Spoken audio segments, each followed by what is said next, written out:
예,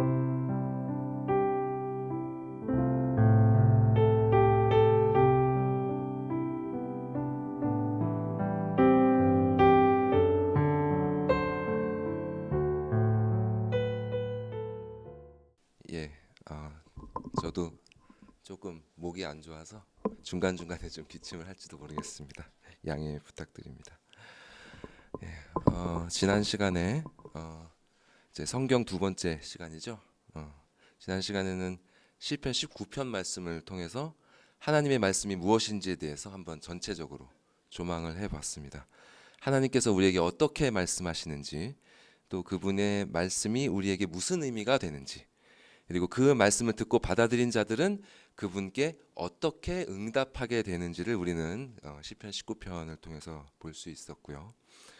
이것이 바로 우리가 이 성경이라는 주제 아래에서 계속해서 앞으로 다루게 될 전반적인 내용입니다. 오늘부터는 이 성경에 대한 교리에 대해서 조금 더 세부적인 사항들을 하나하나 살펴보려고 합니다. 그동안 익숙하게 들어왔던 말들이니까 언뜻 너무나 당연하게 여겨질 수도 있지만, 그런 만큼 많은 그리스도인들이 이 교리들의 그 진정한 의미를 놓치고 있는 경우가 참 많은 것 같습니다. 그 중에서도 가장 핵심이라고 볼 수 있고, 또 모든 기독교 신학의 어떤 전제가 된다고 할 수 있는 교리를 오늘 다루고자 합니다. 그것은 바로 성경은 하나님의 말씀이다 입니다. 성경은 하나님의 말씀이다. 이제 본문으로 들어가기 전에요, 성경과 그 기독교의 역사, 이 성경과 기독교의 역사를 한번 간략하게 되짚어 볼게요.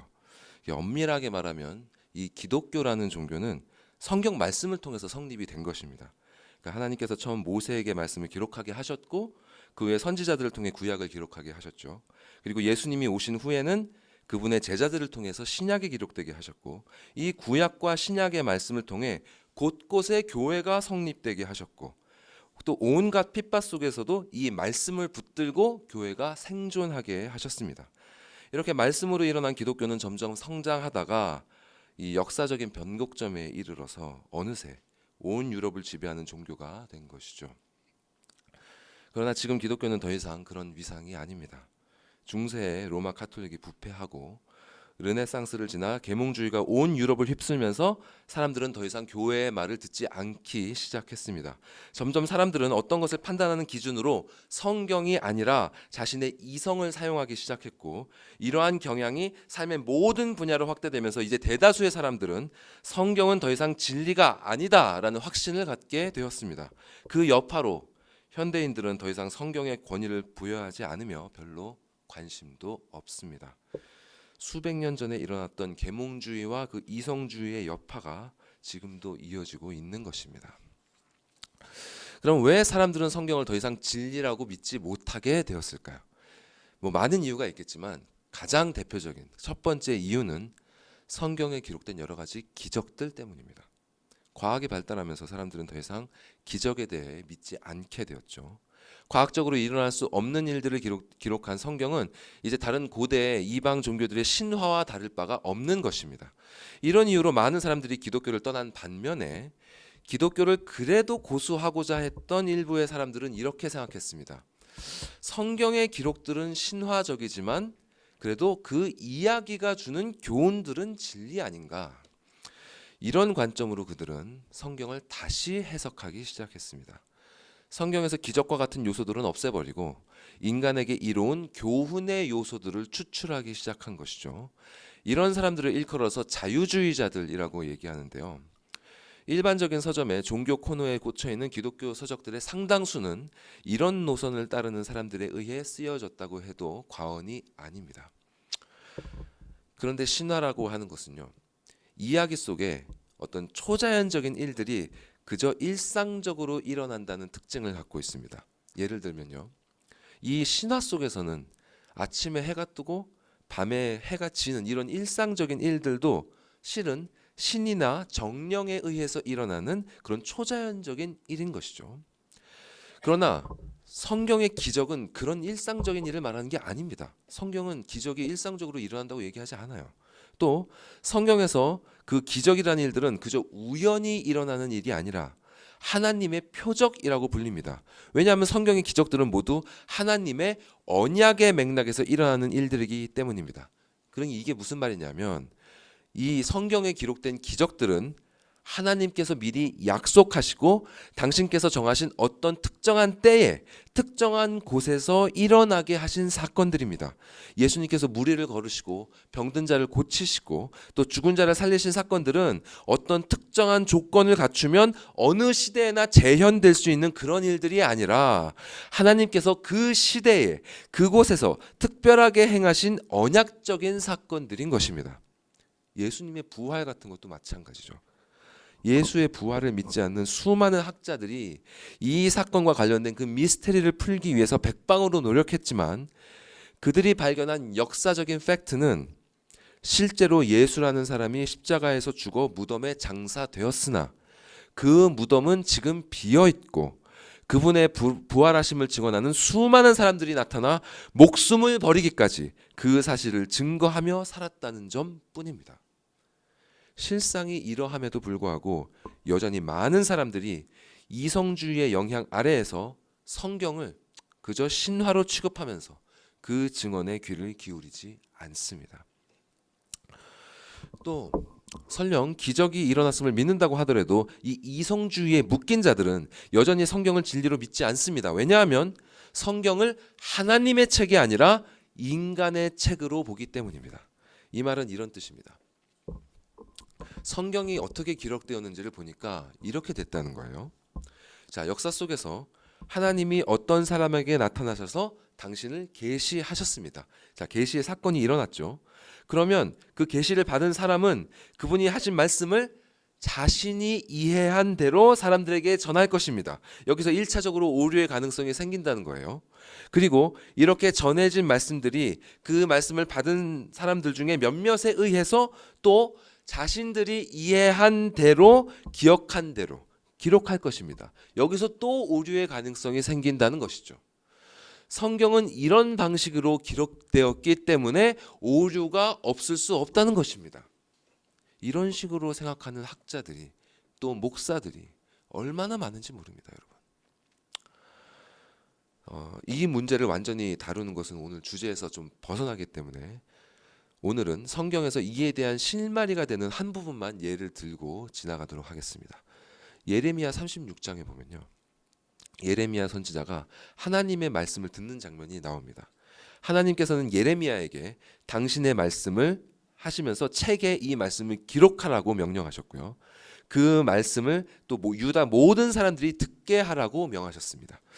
그래서 예레미야는 서기관 바르구를 불러서 그가 들은 하나님의 말씀을 모두 받아 적게 하고 또 바룩더러 백성들에게 이를 낭독하도록 합니다. 여기에서 하나님께서 예레미야에게 주신 말씀과 예레미야가 바룩에게 전한 말씀과 바룩이 책에 적은 말씀 사이에는 그 어떤 변화나 단절이 존재하지 않습니다. 이 세 가지 말씀 모두가 동일한 하나님의 말씀으로 취급됩니다. 즉 하나님께서는 당신이 계시하신 말씀이 이 선지자와 또 이 기록된 책을 거쳐서 당신의 자녀들에게 전해지도록 하는 그 과정 가운데 역사하신 것입니다. 온전히 전해질 수 있도록 말입니다. 그럼에도 불구하고 많은 사람들이 성경을 하나님의 말씀이 아니라 여러 가지 인간의 오류가 섞여 있는 그런 책으로 취급하고 있습니다. 그러나 이보다 더 큰 문제는 성경에 나오는 기적을 다 믿고 또 성경은 이렇게 기록되고 우리에게 전해지는 과정 가운데 어떤 오류도 일어나지 않은 하나님의 말씀임을 인정한다 하더라도 이 책을 하나님의 말씀으로 제대로 취급하지 않는 사람들이 있다는 사실입니다. 안타깝게도 현대 교회 안에 있는 사람들 중에 적지 않은 숫자가 여기에 속한다는 사실을 부인할 수 없을 것 같습니다. 오늘 우리가 살펴볼 요한복음 5장은 이러한 현실이 단지 이 시대에만 국한된 것이 아님을 잘 보여줍니다. 오늘 본문 구절로는 제가 19절과 20절 말씀만 읽었는데요. 설교 가운데서는 요한복음 5장을 전반적으로 살펴보겠습니다. 우리는 이 말씀 가운데 성경이 예수님께는 무슨 의미였는지 그리고 또 이 성경이 우리에게는 무슨 의미여야 하는지를 알 수 있습니다. 즉 성경은 하나님의 말씀이다라는 교리의 의미가 무엇인지를 우리는 이 본문을 통해 확인할 수 있는 것입니다. 제가 오늘 요한복음 5장에 있는 말씀들은 PPT로 만들지 않았습니다. 그러니까 가능하시면 옆에 이 성경 요한복음 5장 말씀을 펼쳐 놓으시기 바랍니다. 예, 핸드폰에 성경 말씀이 있으면 셀폰에서 있는 말씀이라도 옆에 보시고 말씀을 같이 보셨으면 좋겠습니다. 자, 그럼 오늘 본문의 배경을 먼저 한번 살펴보겠습니다. 5장 1절에 보면 때는 유대인의 명절입니다. 예수님께서 예루살렘에 올라가셨다는 것을 보니까 꽤 큰 명절인 것 같기는 한데 성경에는 어떤 명절인지 구체적으로 나오지 않습니다. 어쨌든 그때 예수께서 성전 곁에 있는 베데스다라고 하는 못에 가셨다가 그곳에 있던 어떤 병자를 고쳐주시는데요. 그 병자는 자그마치 38년간 병으로 고통을 받던 자였습니다. 그 자에게 예수께서 8절에 보시면 일어나 네 자리를 들고 걸어가라 말씀하시자 바로 병이 낫게 되었습니다. 그런데 문제는 그날이 안식일이었다는 점이죠. 이미 많이들 아시겠습니다만 유대인들은 안식일에는 아무 일도 하지 말라는 말씀을 자기들 식대로 해석해서 후대에 여러 가지 세부 규정들을 덧붙였습니다. 예를 들어 드리면 이 농사를 짓는 것 같은 그런 일들은 당연히 안 되고요. 바느질 같은 그런 작은 일도 해서는 안 됩니다. 또 바느질을 하기 위해서 실 두 개를 이렇게 묶어놔도 안 되고 이미 묶여 있는 실을 또 풀러도 안 되고 그렇습니다. 그 외에도 여러 가지 소소한 규정들이 있어요. 그리고 본문에 나온 것처럼 어떤 물건을 다른 곳으로 옮기는 일, 여기서 병자가 자기가 누웠던 그 자리를 매트를 들고 옮기지 않습니까? 이런 일도 당연히 해서는 안 되는 일이었습니다. 유대인들에게는. 그러니까 병자가 이렇게 자기 자리를 들고 움직이니까 유대인들이 이렇게 지적한 것이죠. 10절에 안식일인데 네가 자리를 들고 가는 것이 옳지 아니하니라. 그러자 병이 나은 사람이 나를 낫게 한 그가 자리를 들고 걸어가라 하더라. 이렇게 대답하고 유대인들은 너에게 자리를 들고 걸어가라 한 그 사람이 누구냐? 이렇게 재차 묻습니다. 이렇게 해서 유대인들은 이 사람을 고친 분이 바로 예수라는 사실을 알게 되죠. 그리고 이런 말씀이 이어집니다. 16절에 그러므로 안식일에 이러한 일을 행하신다 하여 유대인들이 예수를 박해하게 된지라. 왜 유대인들이 예수를 박해하게 되었죠?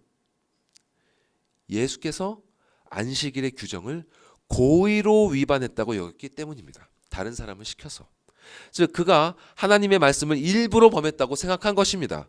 여기서 우리는 예수께서 바라보는 하나님의 말씀과 유대인들이 바라보는 하나님의 말씀 사이에 충돌이 일어나고 있음을 알 수 있습니다. 이렇게 하나님의 말씀을 둘러싼 이 두 가지 시선의 충돌이 바로 오늘 말씀의 배경입니다. 자, 이제 병자를 고친 분이 예수임을 알게 된 유대인들은 아마 바로 그분께 따지러 갔을 것입니다. 명절 기간이므로 성전에는 많은 사람들이 있었을 것이고 예수께서도 거기에 계셨던 상황으로 보입니다. 그리고 요한복음 앞에 있었던 여러 가지 사건들을 통해 예수님은 이미 이 유대인들의 요주의 인물이었겠죠. 이 병자의 말을 들은 유대인들은 곧바로 그분께 가서 따져 물었을 것입니다. 네가 무언데 안식일에 이 사람으로 하여금 이렇게 자리를 들고 움직이게 하느냐? 왜 안식일을 어기도록 하느냐? 그러자 17절 말씀이 이에 대한 예수님의 대답인 것 같습니다. 17절에 내 아버지께서 이제까지 일하시니 나도 일한다. 이것은 하나님께서 안식일인 오늘까지도 일하고 계시니 나도 일한다고 말씀하신 것입니다. 이 말씀으로 인해 유대인들은 더욱 분노를 하게 되죠.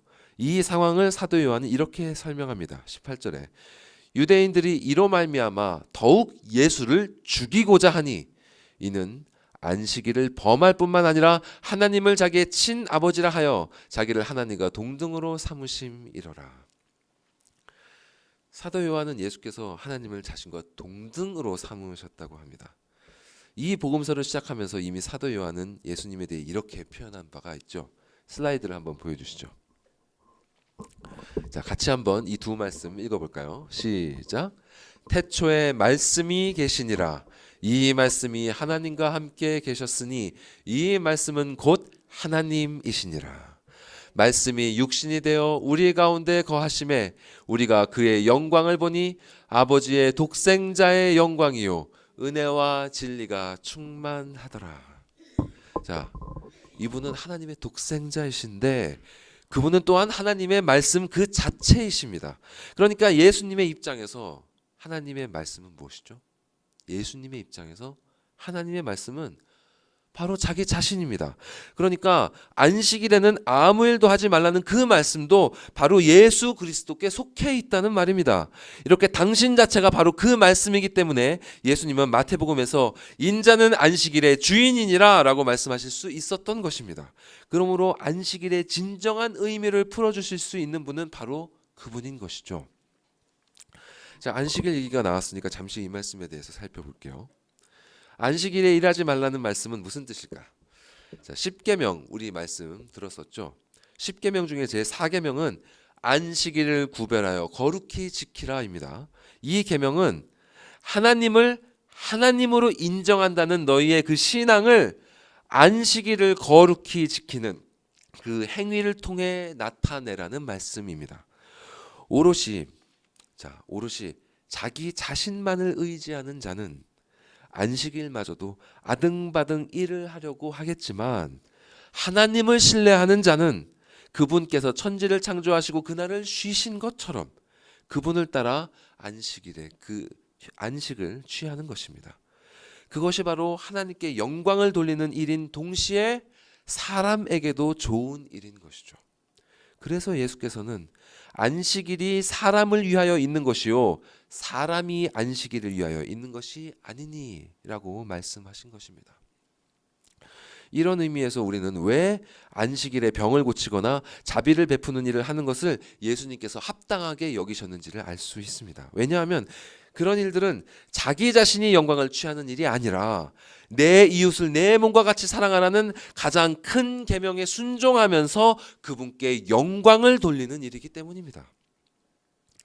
그런데 유대인들은 안식일 계명을 잘 지킨답시고 온갖 이상한 세부 규정들을 만들어 놓고는 그것을 지키는 자들과 그렇지 못한 자들 사이에 차등이 생기도록 했습니다. 이 규정들을 지키는 자들은 하나님의 말씀에 순종하는 의로운 자들이요 지키지 못하는 자들은 불의한 자들이 됩니다. 이런 식으로 이들은 결국 하나님의 말씀을 사람의 영광을 드러내는 도구로 사용한 것입니다.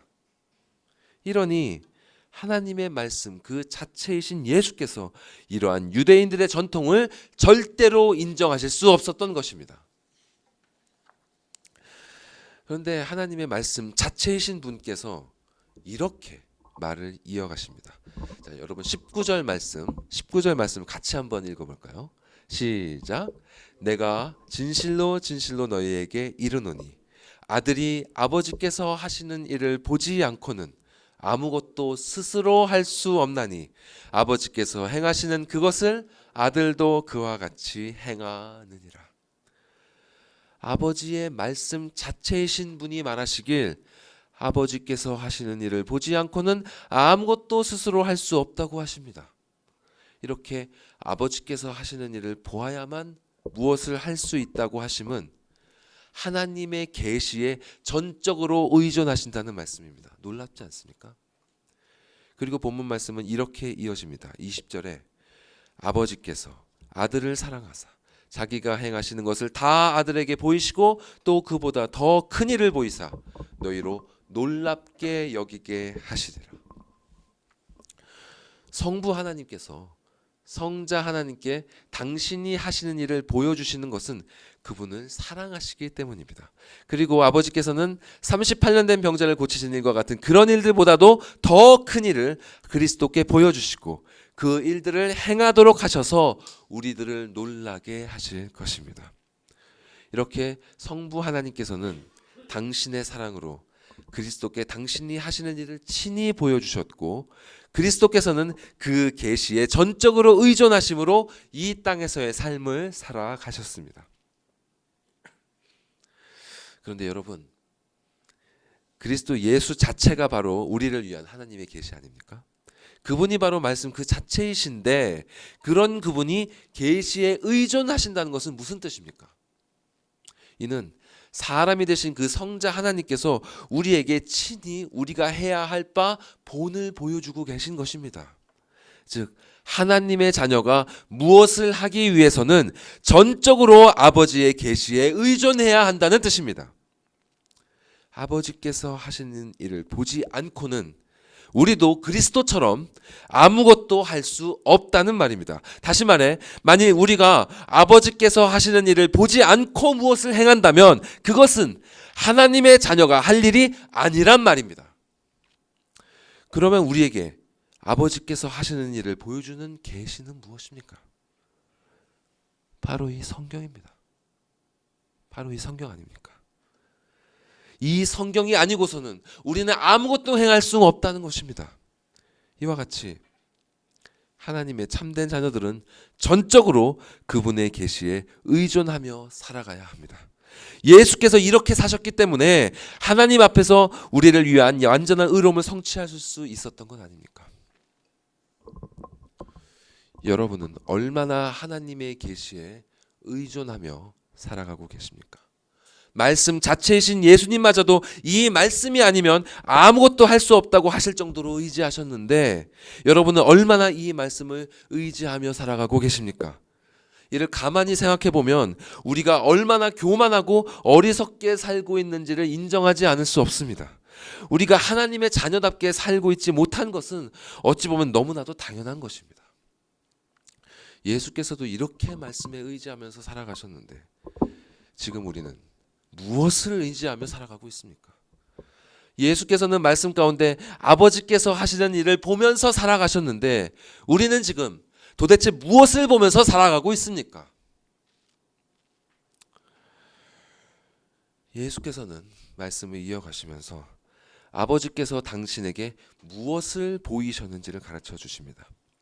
21절에 아버지께서 죽은 자들을 일으켜 살리심 같이 아들도 자기가 원하는 자들을 살리느니라. 자, 아버지께서 죽은 자들을 살리신 일들 어디서 보여질까요? 구약 성경에서 나오죠. 엘리야를 통해 과부의 죽은 아들이 살아났고 그의 후계자 엘리사를 통해 수넴 여인의 아이가 죽었다가 살아났습니다. 이사야 선지자는 천국의 도래와 함께 성도들이 부활할 것을 예언했고 에스겔 선지자는 골짜기에서 이스라엘이 여호와의 군대로 부활하는 환상을 보았습니다. 이렇게 구약 성경을 통해 아버지께서는 당신이 무슨 일을 하셨고 또 앞으로 무슨 일을 하실지를 알려주셨습니다. 자, 계속해서 말씀을 보십시다. 22절에 아버지께서 아무도 심판하지 아니하시고 심판을 다 아들에게 맡기셨으니, 자, 또 아버지께서 심판을 아들에게, 즉 메시아에게 맡기신다는 건 역시 구약 성경의 여러 곳에서 나옵니다. 예를 들어서 시편 110편 말씀 한번 보여주시죠. 자, 110편 말씀 한번 같이 읽어볼까요? 시작. 주의 오른쪽에 계신 주께서 그의 노하시는 날에 왕들을 쳐서 깨뜨리실 것이라. 문나라를 심판하여 시체로 가득하게 하시고 여러 나라의 머리를 쳐서 깨뜨리시며 길가의 시냇물을 마심으로 그의 머리를 드시리로다. 주의 오른쪽에 계신, 주의 우편에 앉으신 분, 바로 예수 그리스도께서 문나라를 심판하실 것입니다. 이렇게 하나님께서는 성경을 통해서 당신이 하실 일들을 예수께 보이셨습니다. 그리고 이렇게 아버지께서 보이시는 일을 따라 예수께서는 당신의 일들을 행하신 것입니다. 자, 이제 예수께서는 그 일들을 따라 당신이 무슨 일을 하실지를 알려주십니다. 자, 24절과 25절 말씀, 본문 요한복음 25장 24절에서 25절 말씀을 먼저 함께 읽어보겠습니다. 자, 시작. 내가 진실로 진실로 너희에게 이르노니 내 말을 듣고 또 나 보내신 이를 믿는 자는 영생을 얻었고 심판에 이르지 아니하나니 사망에서 생명으로 옮겼느니라. 진실로 진실로 너희에게 이르노니 죽은 자들이 하나님의 아들의 음성을 들을 때가 오나니 곧 이때라. 듣는 자는 살아나리라. 자, 조금 더 건너뛰어서 28절하고 29절 말씀도 함께 읽어보겠습니다. 시작. 이를 놀랍게 여기지 말라. 무덤 속에 있는 자가 다 그의 음성을 들을 때가 오나니 선한 일을 행한 자는 생명의 부활로 악한 일을 행한 자는 심판의 부활로 나오리라. 그리스도께서는 지금 복음을 선포하고 계십니다. 당신의 말씀을 듣고 아버지 하나님을 믿는 자는 영생을 이미 얻은 것이고 마지막 날에 심판에 이르지 않을 것입니다. 이렇게 복음을 선포해서 택하신 자녀들을 구원하시는 일, 그 심판에서 건져내시는 일, 죽음에서 다시 살리시는 일, 이것이 바로 예수께서 하시는 일이었습니다. 훗날 예수께서는 겟세마네에서 붙잡히기 직전에 아버지께 이렇게 기도하셨습니다. 슬라이드 보여주십시오. 이것이 예수님의 말씀입니다. 제가 한번 읽어보겠습니다. 세상 중에서 내게 주신 사람들에게 내가 아버지의 이름을 나타내었나이다. 그들은 아버지의 것이었는데 내게 주셨으며 그들은 아버지의 말씀을 지키었나이다. 나는 아버지께서 내게 주신 말씀들을 그들에게 주었사오며 그들은 이것을 받고 내가 아버지께로부터 나온 줄을 참으로 아오며 아버지께서 나를 보내신 줄도 믿었사옵나이다. 이것이 바로 우리가 오늘 요한복음 본문 5장에서 볼 수 있는 그리스도께서 하셨던 일입니다. 말씀 가운데 아버지께서 하시는 일을 보시고 아버지께서 주신 말씀을 받으시고 아버지께서 택하신 자들에게 그 말씀을 전하여 영생을 주는 것, 이것이 바로 하나님의 말씀이신 그 예수 그리스도께서 이 땅에서 친히 하신 일이고 이 땅에서 친히 살아내신 삶이었습니다. 이렇게 당신께서 하시는 일을 드러내신 후에 예수께서는 다시 이렇게 말씀을 이어가십니다. 자, 오늘 본문 30절 말씀 제가 읽어보겠습니다. 내가 아무것도 스스로 할 수 없노라. 듣는 대로 심판하노니 나는 나의 뜻대로 하려 하지 않고 나를 보내신 이의 뜻대로 하려 함으로 내 심판은 의로우니라. 이것이 바로 예수께서 그토록 철저하게 말씀을 붙드신 이유였습니다. 나의 뜻대로 하려 하지 않고 나를 보내신 이의 뜻대로 하려 한다. 분명 예수께서는 아버지께서 당신에게 심판을 다 맡기셨다고 앞서서 얘기하셨습니다. 즉 아버지께서 당신에게 심판의 권한을 주셨다는 것이죠. 그럼에도 불구하고 그분은 그렇게 권한을 받은 것마저도 자기 뜻대로 하려 하지 않고 오직 아버지의 뜻대로 하려고 그분의 말씀에 귀를 기울이신 것입니다. 이렇게 예수님에게 하나님의 말씀이 과연 무슨 의미였는지 우리는 느낄 수 있는 것입니다. 예수님께서 하나님의 말씀을 어떻게 받아들이셨는지 여러분 아시겠습니까? 실로 하나님의 말씀은 예수님의 모든 것이었습니다. 그분 자체가 하나님의 말씀이셨음에도 불구하고 그분은 언제나 그분의 말씀을 바라보았고 그 말씀을 의지했고 그 말씀에 순종하셨습니다. 이것이 바로 말씀 앞에서 그분이 살아나간 방식이었습니다. 하나님의 말씀은 그분이 갈 길을 비추는 등불이 되었고 그분이 의지할 반석이었고 그분을 움직이게 하는 힘을 주는 양식이었습니다. 말씀이 그분께 그러한 의미라면 우리에게도 마땅히 그러해야 할 것입니다.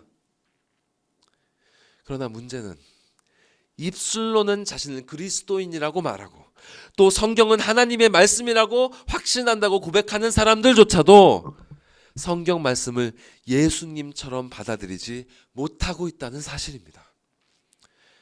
예수님께서는 이렇게 말씀을 이어가십니다. 37절과 38절입니다. 또한 나를 보내신 아버지께서 친히 나를 위하여 증언하셨느니라. 너희는 아무 때에도 그 음성을 듣지 못하였고 그 형상을 보지 못하였으며 그 말씀이 너희 속에 거하지 아니하니 이는 그가 보내신 이를 믿지 아니함이라. 아버지께서 기록된 말씀을 통해 메시아를 예언하셨고 또 이렇게 예수 그리스도를 보내셔서 예언된 메시아가 바로 그분임을 친히 증언하셨음에도 불구하고 유대인들은 그리스도의 음성도 듣지 못했고 그분의 형상도 보지 못했다고 합니다. 분명 바로 그들 앞에서 그분이 살아 움직이고 계시고 이렇게 친히 모든 것을 가르치고 계심에도 불구하고 그들은 도무지 깨닫지 못한 것입니다. 도대체 왜 이런 일이 일어난 것입니까? 왜? 바로 그 말씀이 그들 속에 거하지 않기 때문입니다. 그 말씀이 너희 속에 거하지 아니하니 하나님의 말씀이 그 안에 거한 자는요 예수를 알아보았습니다. 심지어 예수께서 아주 어린 아기였을 때조차도 하나님의 말씀을 품고 있던 자들은 그분을 알아보았습니다. 또 바리새인들처럼 말씀을 깊이 배우지 못한 평범한 사람들이라 할지라도 하나님의 말씀을 마음속에 간직하며 살아가던 자들은 그분이 하신 일들을 보고 또 그분이 하시는 말씀을 듣자 그분이 누구이신지를 알아보았습니다. 그러나 그 말씀이 속에 거하지 않는 자들은 아무리 말씀을 연구하고 그 말씀을 읽었다 할지라도 그분을 알아보지 못했고, 그랬기 때문에 그분이 살아 움직이는 것을 눈앞에서 보고 있는다고 할지라도 그분을 믿을 수 없었던 것입니다. 여러분, 유대인들이 어떤 사람들입니까? 우리 현대인들처럼 성경 읽기를 게을리하는 사람들입니까? 그렇지 않죠. 그들은 모세 오경을 달달 외울 정도로 성경을 공부한 사람입니다. 손목에 말씀을 메고 이마에 말씀을 붙이고 말씀을 문설주에 새겨놓고 눈이 가는 데마다 말씀을 붙여놓고 그렇게 살았던 사람들입니다. 이어지는 예수님의 말씀 계속 보겠습니다. 39절에서 44절까지의 말씀을 제가 읽어드리겠습니다. 말씀을 따라와 보십시오. 39절부터 읽겠습니다. 너희가 성경에서 영생을 얻는 줄로 생각하고 성경을 연구하거니와 이 성경이 곧 내게 대하여 증언하는 것이니라. 그러나 너희가 영생을 얻기 위하여 내게 오기를 원하지 아니하는도다. 나는 사람에게서 영광을 취하지 아니하노라. 다만 하나님을 사랑하는 것이 너희 속에 없음을 알았노라. 나는 내 아버지의 이름으로 왔음에 너희가 영접하지 아니하나 만일 다른 사람이 자기 이름으로 오면 영접하리라. 너희가 서로 영광을 취하고 유일하신 하나님께로부터 오는 영광은 구하지 아니하니 어찌 나를 믿을 수 있느냐. 그들은 성경에서 영생을 얻는다는 것을 알고 성경을 연구했으나 정작 성경에서 영생을 위한 선물로 증언하는 그리스도는 알아보지 못했고 그분께 오기를 원하지도 않았습니다. 그렇게 성경을 읽고 연구했음에도 불구하고 유대인들은 왜 이렇게 됐습니까? 이는 그들이 하나님을 사랑하지 않고 자기 자신을 사랑했으며 하나님께로부터 오는 영광을 구하지 않고 서로의 영광, 즉 사람으로부터 오는 영광을 얻기를 구했기 때문입니다. 이것이 바로 죄로 타락한 인간의 본성입니다. 하나님보다 스스로를 더 의지하며 하나님께서 주시는 영광이 아니라 인간이 주는 영광을 구하며 사는 자는 성경이 하나님의 말씀인 것을 인정하며 이를 열심히 연구한다 하더라도 그 안에서 그리스도를 발견하기는커녕 스스로 읽고 싶은 것이나 읽고 있는 것입니다. 안식일을 거룩히 지키라는 그 명령 가운데에서 사람에게 안식을 허락하시고 일을 하는 것이 아니라 안식을 하는 중에도 그분께 영광을 돌릴 수 있도록 하신 그 하나님의 사랑을 발견하지 못하고 약한 사람들을 옥죄고 자기 자신을 드높이려는 그 조잡스러운 규칙들이나 만들어낼 생각을 하고 있는 것입니다. 이들은 스스로 모세를 따른다고 생각했으나 전혀 그를 따르는 자들이 아니었습니다. 45에서 47절 마지막 9절까지 말씀을 보겠습니다. 같이 한번 읽어볼까요? 45절부터 마지막 47절까지의 말씀입니다. 시작. 내가 너희를 아버지께 고발할까 생각하지 말라. 너희를 고발하는 이가 여기 있으니 곧 너희가 바라는 자 모세니라. 모세를 믿었더라면 또 나를 믿었으리니 이는 그가 내게 대하여 기록하였음이니라. 그러나 그의 글도 믿지 아니하거든 어찌 내 말을 믿겠느냐. 예수께서는 모세가 당신에 대해 기록했다고 말씀하셨습니다. 이 모세뿐만 아니라 실로 구약의 모든 말씀은 그분에 대한 기록이라고 해도 과언이 아닙니다. 그리고 이는 그리스도께서 승천하신 후에 기록된 신약도 마찬가지죠. 이렇게 모든 성경은 하나님의 말씀 그 자체이신 성자 하나님, 즉 예수 그리스도를 증거하고 있습니다. 진실로 거듭난 사람은 하나님의 말씀 가운데서 그분을 만납니다. 다른 곳에서는 그분을 만날 수가 없습니다, 여러분. 오직 말씀에서만 그분을 만날 수 있습니다.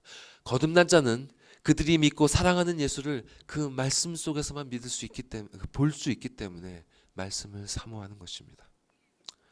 그렇기 때문에 신자는 언제나 말씀을 읽고 그것을 마음에 간직합니다. 자신의 심령을 그 말씀에 의지합니다. 그리고 자신의 의지를 그 말씀에 보충시킵니다. 이 말씀이 아니면 그들은 아무것도 할 수 없습니다. 그러나 이 말씀과 함께하면 그들은 모든 것을 할 수 있습니다. 이것이 바로 예수 그리스도께서 우리에게 보이신 삶의 모습이며 역사 가운데 성경을 하나님의 말씀이라고 진실로 믿어왔던 그 모든 신자들이 살아온 방식입니다. 만일 여러분에게 이와 같은 삶의 방식이 전혀 낯설고 생소하게 느껴지신다면 그런 분은 아직 거듭나지 않은 분일 수 있습니다.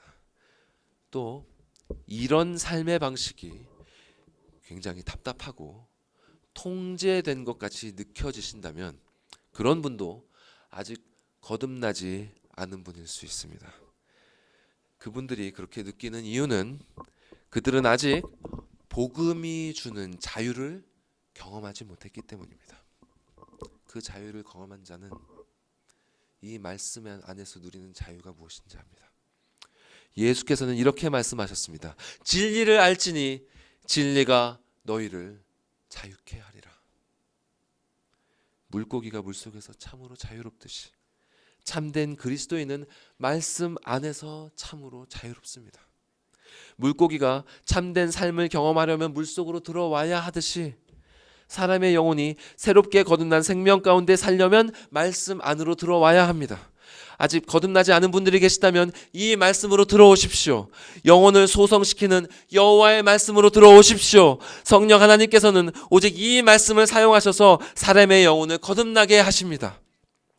거듭나지 않은 삶은 살아있는 것 같지만 실은 죽은 것과 같은 것입니다. 부디 이 말씀 가운데서 성령의 부르심을 들으시고 그분 앞에 나아가 여러분의 죄를 회개하시고 이 말씀이 증언하는, 이 말씀이 보여주는 예수 그리스도를 붙잡으십시오. 그분만이 여러분의 구원이시고 살 길이 되심을 믿으시기 바랍니다. 이제 말씀을 맺고자 합니다. 사람의 영혼은 믿는 자든 또 믿지 않는 자든, 거듭난 자든 또 거듭나지 않은 자든 모두 다 이 세 가지 직분이 필요합니다. 이 세 가지 직분의 일들의 공급 또 도움을 받으면서 살아야 합니다. 그것이 무엇이냐? 소요리 문답을 보신 분들은 아시겠죠. 선지자와 제사장과 왕이 필요합니다. 모든 사람의 영혼이 필요합니다. 선지자와 제사장과 왕. 여기서 선지자가 필요하다는 말은 먼저 자기 자신에 대해서, 그리고 또 삶의 의미와 나아가야 할 바에 대한 계시가 필요하다는 말입니다. 즉 자신의 출발점과 또 끝, 목표점, 그리고 그 방향성을 알아야 된다는 것이죠. 사람은요, 이것이 분명하지 않으면 불안해서 살 수가 없습니다. 그래서 어느 시대를 막론하고 젊은이들이 자신의 정체성과 삶의 의미를 고민하는 것이고요. 또 예나 지금이나 나이가 적으나 많으나 사람들은 미래를 점치는 자를 따라다니는 것입니다. 여러분은 여러분의 출발점과 목표점과 방향성을 어디에서 찾고 계십니까? 포스트 모더니즘이 지배하는 이 시대는요, 이런 문제에 있어서 어떤 정답이 있는 것이 아니라 각자 자기 나름대로 생각하고 규정하면 되는 것이라는 사조가 지배하고 있습니다. 극단적인 예지만요, 내가 동양인 남성으로 태어났다고 하더라도 스스로 나의 생물학적인 정체성을 흑인 여성이라고 생각하면 나는 흑인 여성인 것입니다. 요즘은 그런 것을 용인하는 시대입니다. 내 마음대로 나 자신을 규정하고 내 마음대로 내 목표를, 나의 정체성과 내가 나아갈 바를 정하고 내 마음대로 나아가면 되는 겁니다. 하지만 거듭난 신자는 이런 문제를 자기 마음대로 규정하지 않습니다. 그들은 나 자신이라는 존재 자체가 나 자신으로부터 비롯된 것이 아님을 알기 때문에 자기 자신을 만드신 분의 말씀 속에서 출발점과 목표점과 방향성을 찾습니다. 자기 자신은 누구이며 지금 내가 살고 있는 이 인생의 의미는 무엇이고, 그러면 이제 어떤 방향으로 살아가야 하는지를 성경 가운데서 찾아 나간단 말입니다. 이것이 바로 여러분이 성경에서 선지자이신 예수를 만나야 하는 이유입니다. 말씀 속에서 그분을 만나시고 인생의 문제들에 대한 답을 그분께 얻으십시오. 두 번째로, 사람의 영혼은 제사장이 필요합니다. 제사장이 필요하다는 의미는 죄로 말미암은 양심의 고통과 또 더불어 사람이 경험하는 온갖 마음의 괴로움들을 해결해야 한다는 뜻입니다. 이 문제가 해결되지 않으면 사람은 숨은 쉬고 있으나 죽은 것과 같은 그런 상태가 되어버리고 맙니다. 그래서 사람들은 이런 마음의 괴로움들을 잊기 위해서 이곳저곳을 헤매이죠. 여기저기다가 제사장들을 만들어 놓고 거기를 자기 필요할 때마다 방문하면서 삽니다. 그래서 드라마도 보고 게임도 보고 인터넷 서핑도 하고 SNS를 돌아다니는 이유가 바로 그것입니다. 그곳들이 다 제사장이 있는 것입니다. 여러분은 여러분의 마음을 위로하기 위해 주로 무엇을 하십니까? 여러분의 건전한 취미 생활에 죄책감을 주기 위해서 이런 말씀을 드리는 건 절대 아닙니다.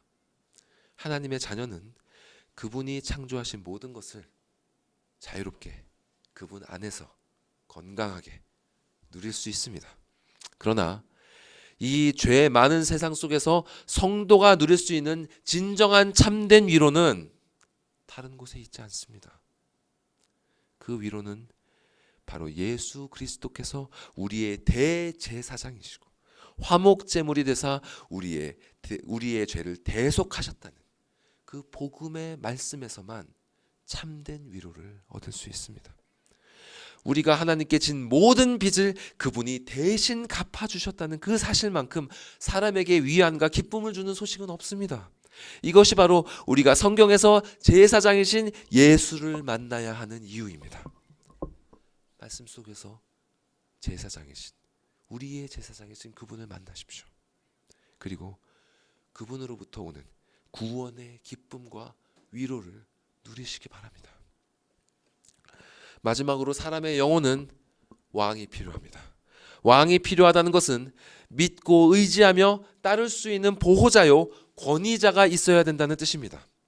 그것이 돈이든 신념이든 아니면 사랑이든 간에 사람의 영혼은 무엇이 되었건 믿고 따라야 할 대상이 필요합니다. 이런 대상이 없으면 사람은 우상을 만들어서라도 그 자리를 채워 넣어야 하는 것입니다. 구약 성경에서 구약 성경을 보면요, 원어로 주의 말씀이니라 라는 표현이 400회 이상 등장합니다. 이 주의 말씀이니라 라는 표현은 고대 근동에서 왕의 명령이 왕의 사자들에 의해 공식적으로 선포될 때 사용된 표현입니다. 즉 성경에 기록된 말씀들은 바로 당신의 백성들의 왕이 되시는 하나님의 말씀인 것입니다. 그분께서는 우리가 따라야 할 율법과 규례를 제정하셨고 언제든지 그 말씀을 볼 수 있도록 기록되게 하셨고 그 말씀을 우리 곁에 언제든지 볼 수 있도록 두셨습니다. 이 말씀을 우리 곁에 두신 이유는 우리가 이 말씀을 위하여 있는 것이 아니라 이 말씀들이 바로 우리를 위해 있는 것이기 때문입니다. 이 말씀 안에서 우리는 자유함을 누립니다. 이 말씀이 바로 왕의 진리이기 때문에 우리는 이 말씀 위에서야 비로소 확신을 가지고 이 인생의 발걸음을 옮길 수 있는 것입니다. 또한 우리가 지금 이렇게 목숨이 붙어 있는 이유는 하나님께서 우리 목숨을 가져가시 아니고 이렇게 붙여두신 이유는 바로 이 말씀에 순종하는 삶을 살라고 두신 것입니다. 이 말씀에 따라 여러분의 남은 생애를 아버지 하나님을 그 무엇보다도 사랑하고 또 여러분의 이웃을 여러분 자신과 같이 사랑하라고 여러분의 목숨을 지금 붙여두신 것입니다. 우리가 진정으로 의미 있는 삶을 살기 위해서는 성경에서 우리의 왕이신 그리스도를 만나야 합니다. 말씀 속에서 그분을 만나고 그분을 여러분의 왕으로 인정하시고 또 그분의 인도하심에 순복하셔야 합니다. 그래야만 진정한 의미 있는 삶을 살 수 있습니다. 그래야만 진정한 사랑을 하면서 살 수 있습니다. 아닌 삶은 헛될 뿐입니다. 성경은 하나님의 말씀이다라는 교리는 바로 이런 의미를 담고 있습니다. 만일 여러분이 성경을 통해 선지자 되시고 제사장 되시고 왕이 되시는 그리스도를 만나고 있지 못하다면 여러분이 갖고 계신 성경은 여러분에게 하나님의 말씀이 아닌 것입니다. 여러분이 예수 그리스도처럼 아버지께서 하시는 일을 보고 아버지의 말씀을 들어야 하는 것이 아니라 그렇지 않아도 얼마든지 삶을 살아갈 수 있다고 한다면 여러분에게 성경은 아직 하나님의 말씀이 아닌 것입니다. 부디 이 책이 여기 모인 모든 분들에게 진실로 우리의 선지자요 제사장이요 왕이 되시는 그리스도를 만나게 하는 하나님의 말씀이 되기를 간절히 소망합니다. 기도하시겠습니다.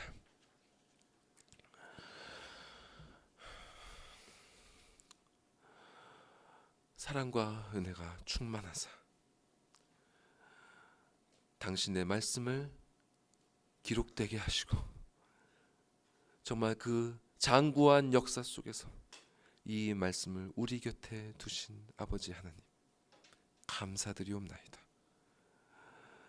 그리고 예수 그리스도를 올려 보내시고 성령을 우리 가운데 보내사 우리에게 새로운 생명을 주셔서 우리의 눈을 뜨게 하셔서 우리의 귀를 열게 하셔서 이 말씀을 보고 들을 수 있도록 해주시니 감사드립니다.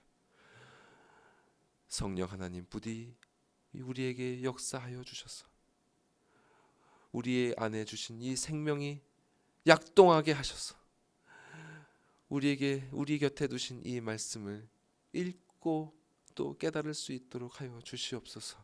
그 유대인들처럼 먼 눈으로 이 말씀을 보지 않게 하시고 인간의 욕심으로 이 말씀을 보지 않게 하시고 또 그 생명이 없어서 헛된 것들 가운데 우리의 출발점과 목표점과 방향점을 찾으며 헛된 삶을 살지 않게 하시고 예수 그리스도께서 그러하셨던 것처럼 모든 것을 이 말씀 가운데 공급받으며 이 말씀 가운데서 참 자유를 누리며 이 말씀을 통해 모든 것을 할 수 있는 힘을 얻으며 그렇게 자유롭고 기쁨으로 사랑으로 주께서 주신 이 귀하고 복된 선물 같은 삶을 살아갈 수 있도록 인도하여 주시옵소서.